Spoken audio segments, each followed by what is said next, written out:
സാക്ഷിയെ മുറിവേൽപ്പിച്ച കൊടും ക്രൂരതയാണ് കൊല്ലത്ത് ഉണ്ടായിരുന്നത്. ഇന്നിപ്പോൾ കൊല്ലം അഡീഷണൽ ജില്ലാ കോടതി അതിൽ വിധിയും പറഞ്ഞിരിക്കുന്നു. സ്ത്രീധനത്തിന്റെ പേരിൽ പട്ടിണിക്കിട്ട് കൊലപ്പെടുത്തിയ കേസിലാണ് രണ്ട് പ്രതികൾക്ക് ഇന്ന് ജീവപര്യന്തം ലഭിച്ചിരിക്കുന്നത്. കരുനാഗപ്പള്ളി സ്വദേശിനി തുഷാരയുടെ മരണത്തിൽ ഭർത്താവ് ചന്തുലാലും അമ്മ ഗീതാലാലിയുമാണ് കൊല്ലം അഡീഷണൽ ജില്ലാ കോടതി ജീവപര്യന്തം തടവിന് ശിക്ഷിച്ചിരിക്കുന്നത്. നമുക്ക് ആ കേസിന്റെ വിശദാംശങ്ങൾ നോക്കാം. തുഷാരയുടെ കേസിൽ ഇരുവർക്കും ജീവപര്യന്തമാണ് ശിക്ഷ. കോടതി വിധിയിൽ എന്തൊക്കെയാണ് എന്നുള്ളത് പരിശോധിക്കാം.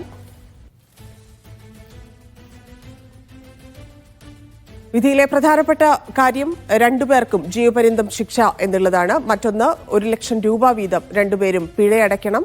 ഇനി ആ മരണ വിവരത്തെക്കുറിച്ച്, അതായത് എന്നായിരുന്നു ഇത് സംഭവിച്ചത് എന്നുള്ള കാര്യം പരിശോധിക്കുമ്പോൾ നമുക്കറിയാം അതൊരു വലിയ ഞെട്ടലുണ്ടാക്കിയ ഒരു സംഭവം കൂടിയായിരുന്നു. 2019 മാർച്ച് 21 രാത്രിയാണ് ഈ മരണവിവരം നമ്മൾ അറിയുന്നത്. അതായത് 2013 ഈ തുഷാരയുടെയും ചന്തുലാലിന്റെയും വിവാഹം നടന്നിരുന്നത്. സ്ത്രീധനത്തിന്റെ പേരിൽ നമുക്കറിയാം ഈ 2019 സമയം എന്ന് പറയുമ്പോൾ സ്വാഭാവികമായിട്ടും ആ സമയത്ത് നിരവധി സ്ത്രീധന മരണങ്ങൾ ഇല്ലെങ്കിൽ ഇത്തരത്തിലുള്ള ക്രൂരത നടന്നുകൊണ്ടിരുന്ന ഒരു സമയമാണ്. ആ സ്ത്രീധനത്തിന്റെ പേരിൽ 3-ാം മാസം മുതൽ, അതായത് 2013 കല്യാണം കഴിഞ്ഞ് 3-ാം മാസം മുതൽ തുഷാരയെയും കുടുംബത്തെയും ഈ ഭർത്താവിന്റെ അമ്മയും ചേർന്ന് ശാരീരികമായും മാനസികമായും പീഡിപ്പിച്ചു എന്നുള്ളതാണ് പിന്നീട് തെളിഞ്ഞത്. തുഷാരയുടെ മരണത്തിലാണ് ആ പീഡനം അവസാനിച്ചത് എന്നുള്ളതാണ്. 2019 മാർച്ച് 21 ഈ 28 വയസ്സുള്ള തുഷാര മരണപ്പെട്ടു എന്ന കാര്യം പുറം ലോകം അറിഞ്ഞത്. രാത്രി ഏതാണ്ട് ഒരു മണിക്ക് കൊല്ലം ജില്ലാ ആശുപത്രിയിലെത്തിയ തുഷാരയുടെ അച്ഛനും അമ്മയുമാണ്, സഹോദരങ്ങളും ബന്ധുക്കളും ഒക്കെ ഉണ്ടായിരുന്നു. അവരാണ് ഈ ശോഷിച്ച മൃതദേഹം കണ്ടത്. അന്ന് പോസ്റ്റ്മോർട്ടത്തിൽ ഈ ക്രൂര കൊലപാതകം ചുരുളഴുകിയായിരുന്നു. കാരണം പോസ്റ്റ്മോർട്ടത്തിൽ ഇതെങ്ങനെയാണ് മനസ്സിലായെന്ന് വെച്ചാൽ ആമാശയത്തിൽ ഭക്ഷണത്തിന്റെ ഒരു അംശം പോലും ഉണ്ടായിരുന്നില്ല എന്നുള്ളതാണ്. അതായത് വയറൊട്ടി വാരിയിൽ തെളിഞ്ഞു കാണാമായിരുന്നു. മാംസമില്ലാത്ത ശരീരമായിരുന്നു. ഭാരം വെറും 21 കിലോ മാത്രമേ അന്ന് ഉണ്ടായിരുന്നുള്ളൂ.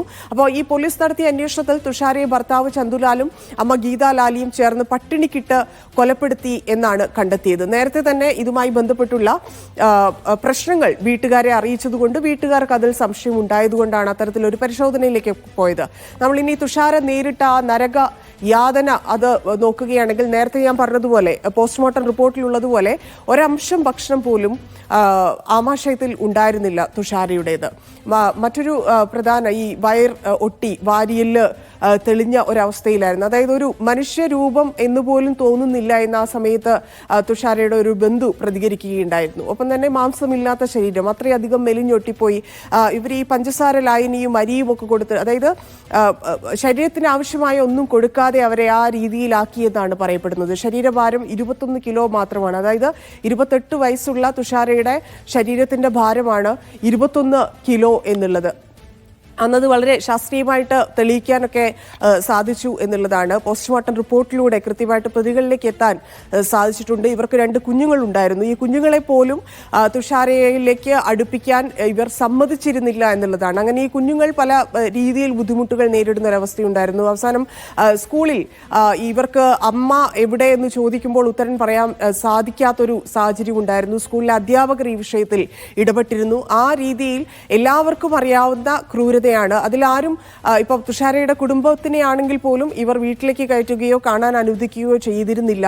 എപ്പോഴും അസുഖബാധിതയാണ് എന്നുള്ള രീതിയിൽ ഒരു പുകമറയുണ്ടാക്കി അവരെ ആ രീതിയിലായിരുന്നു കൊണ്ടുവന്നത്. അപ്പം അത്രയധികം ക്രൂരമായ, ഇപ്പം ഈ ഇതുമായി ബന്ധപ്പെട്ട് സ്ത്രീധനവുമായി ബന്ധപ്പെട്ട് നിരവധി വാർത്തകൾ നമ്മൾ കണ്ടിട്ടുണ്ട്, നിരവധി പ്രശ്നങ്ങൾ നമ്മൾ കേട്ടിട്ടുണ്ട്, നിരവധി കൊലപാതകങ്ങളും ആത്മഹത്യകളും നമ്മൾ കണ്ടിട്ടുണ്ട്. പക്ഷെ ഇത്തരത്തിലൊരു കൊലപാതകം ആദ്യമായിട്ടായിരുന്നു. കേരളത്തിൽ തന്നെ അതിനു മുമ്പോ ശേഷമോ ഇത്തരത്തിലൊരു പട്ടിണിക്കിട്ട് കൊല്ലുക, ഇല്ലെങ്കിൽ ഈ പഞ്ചസാര ലായനിയൊക്കെ കുടിപ്പിച്ച് അവരെ വളരെ അവശയാക്കി അതിലപ്പുറം അവരെ അസുഖബാധിതയാക്കി കൊല്ലുന്നതിലേക്ക്, അതായത് മറ്റുള്ളതൊക്കെ നമ്മൾ കണ്ടിട്ടുള്ളത് ഈ പാമ്പിനെ കൊണ്ട് കടുപ്പിച്ച്, അതായത് വളരെ ക്രൂരമായിട്ടുള്ള കൊലപാതകം. ഇത് അതിനേക്കാൾ ക്രൂരമായി ഭക്ഷണമോ വെള്ളമോ പോലും കൊടുക്കാതെ ഇവരെ കൊന്നുകളഞ്ഞു എന്നുള്ളതാണ്. അത് സ്ത്രീധനത്തിന്റെ പേരിലാകുമ്പോൾ സ്വാഭാവികമായിട്ടും ആ സമയത്ത് എന്നതിനപ്പുറത്തേക്ക് ഓരോ ഘട്ടത്തിലും ഇതിന്റെ പ്രാധാന്യം കൂടുതലാണ്. കാരണം അത് ആവർത്തിച്ചുകൊണ്ടേയിരിക്കുന്നു സമൂഹത്തിൽ എന്നുള്ളതാണ് ഒരു വസ്തുത. ഇത്ര കാലം കഴിഞ്ഞിട്ട്, അതായത് വർഷങ്ങൾ ഇത്ര കഴിഞ്ഞു, കാലങ്ങളായി നിലനിൽക്കുന്ന ഒരു കൊലപാതക രീതി ഇല്ലെങ്കിൽ സ്ത്രീകൾ നേരിടേണ്ടി വരുന്ന ഒരു പ്രധാന പ്രശ്നം അതായി മാറിയിട്ടുണ്ട് സമൂഹത്തിൽ. അപ്പോഴാണ് ഈ 2019 ഈ കേസ് വരുന്നത്. അതിന്റെ തുടർച്ചയായി എത്രയെത്ര മരണങ്ങൾ, എത്രയെത്ര ആത്മഹത്യകൾ, കൊലപാതകങ്ങൾ കണ്ടു എന്നുള്ളതാണ്. പക്ഷേ ഇപ്പോഴും അതിന് അറുതി ഉണ്ടായിട്ടില്ല. ഇപ്പോഴും ആ പീഡനങ്ങൾ, ഇപ്പോൾ കഴിഞ്ഞ മാസം പോലും അത്തരത്തിലൊരു സംഭവം ഉണ്ടായി.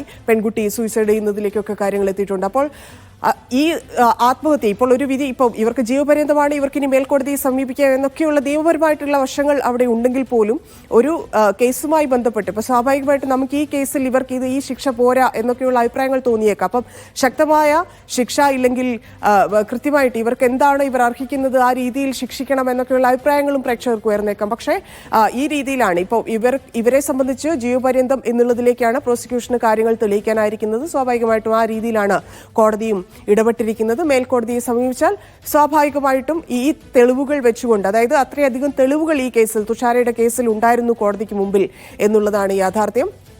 അതിൽ കോടതി എടുത്തിരിക്കുന്ന തീരുമാനം, വിധിച്ചിരിക്കുന്ന ശിക്ഷ അതിന് ഒത്തതാണ്. ഇപ്പോൾ കുടുംബം പോലും ഇന്ന് ആ രീതിയിലാണ് പ്രതികരിച്ചത്. തൃപ്തരാണ് എന്നുള്ള രീതിയിലാണ് കുടുംബം പ്രതികരിച്ചത്. കാരണം ആ കുഞ്ഞുങ്ങളുടെ കാര്യം ഉൾപ്പെടെ ഇതിൽ വലിയ പ്രശ്നമായിരുന്നു. കുഞ്ഞുങ്ങളെ വിട്ടുകൊടുക്കാത്തൊരു സാഹചര്യം ഉണ്ടായിരുന്നു തുഷാരയുടെ ബന്ധുക്കൾക്ക്. പക്ഷേ അവരിപ്പോൾ സേഫാണ് എന്നൊക്കെയുള്ള വിവരങ്ങളാണ് നമുക്ക് ലഭിച്ചുകൊണ്ടിരിക്കുന്നത്. പക്ഷേ വീണ്ടും വീണ്ടും ആവർത്തിക്കുന്ന ഇത്തരം കൊലപാതകങ്ങൾ ഇല്ലെങ്കിൽ സ്ത്രീധനത്തിന്റെ പേരിലുള്ള ആത്മഹത്യകൾ ഇല്ലാതാക്കാൻ ഇങ്ങനെയുള്ള ശിക്ഷാവിധികൾ കാരണമാകട്ടെ എന്ന് നമുക്ക് പ്രതീക്ഷിക്കാം. എന്തായാലും ഈ ശാസ്ത്രീയ പരിശോധന എന്നതിൻ്റെയൊക്കെ അപ്പുറത്തേക്ക് ഇത്തരത്തിൽ സമൂഹത്തിൽ നടക്കുന്നുണ്ട്.